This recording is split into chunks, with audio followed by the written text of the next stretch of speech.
So guys ഇന്ന് service ചെയ്യുന്നത് iPhone 7 കണ്ടുവരുന്ന ഒരു കോമൺ ഇഷ്യൂ ആണ്. കോൾ ചെയ്യുമ്പോൾ സ്പീക്കർ എനേബിൾ ആകില്ല, അതുപോലെ സൗണ്ട് ഒന്നും കേൾക്കില്ല, വോയിസ് മെമ്മോയിൽ സൗണ്ട് റെക്കോർഡ് ആകില്ല.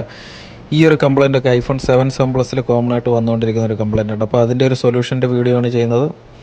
ഇത് മദർ ബോർഡാണ് 7. ഇതിൽ ഈ കാണുന്ന ബിഗ് ഓഡിയോ ഐസിയിലാണ് ഈ ഇഷ്യൂസ് വരാറുള്ളത്. ഇതിലൊരു ട്രാക്ക് വരുന്നുണ്ട്, അത് മിസ്സാകുന്നതുകൊണ്ട് കോമൺ ആയിട്ടും ഈ ഒരു കംപ്ലയിൻറ്റ് വരുന്നതാണ്. താഴെ വീഴുമ്പോഴോ അതുപോലെ തന്നെ ചെറിയ രീതിക്ക് ബെൻഡ് ആയാലൊക്കെ ഈ ഒരു ഇഷ്യൂ പെട്ടെന്ന് തന്നെ 7 ഒക്കെ വരും. ഈ ഡിവൈസിൽ ട്രാക്ക് ബ്രേക്ക് ആയിട്ടില്ല, IC സെൽഫായിട്ട് ഡാമേജ് ആയതാണ്. അപ്പോൾ നമ്മൾ ട്രാക്ക് ഇട്ട് കൊടുക്കുകയും ചെയ്യുന്നുണ്ട്, ഒരു പുതിയ IC റീബോൾ ചെയ്തും ഇടുന്നുണ്ട്. നമ്മളിപ്പോൾ IC റീബോൾ ചെയ്ത് ഫിക്സ് ചെയ്തതിന് ശേഷം നമുക്ക് ഡിവൈസ് ഓൺ ആക്കിയിട്ട് ചെക്ക് ചെയ്ത് നോക്കാം കംപ്ലയിൻറ്റ് സോൾവ് ആയിട്ടുണ്ടോ എന്ന്. ഡിവൈസ് അപ്പോൾ ഓണായി വരുന്നുണ്ട്. നമുക്ക് ഫസ്റ്റ് വോയിസ് മെമ്മോയിൽ സൗണ്ട് റെക്കോർഡ് ചെയ്യുന്നുണ്ടോ എന്ന് നോക്കുമ്പോൾ സൗണ്ട് റെക്കോർഡ് ആകുന്നുണ്ട്. കോൾ ചെയ്തതിനും ചെക്ക് ചെയ്ത് നോക്കുമ്പോൾ സ്പീക്കറിൽ എനേബിൾ ആകുന്നുണ്ട്. നമ്മുടെ സർവീസ് കംപ്ലീറ്റ് ആയിട്ടുണ്ട്, ഡിവൈസ് റെഡി ആയിട്ടുണ്ട്. പുതിയൊരു വീഡിയോ ആയിട്ട് കാണാം. എല്ലാവർക്കും ഗുഡ് ബൈ.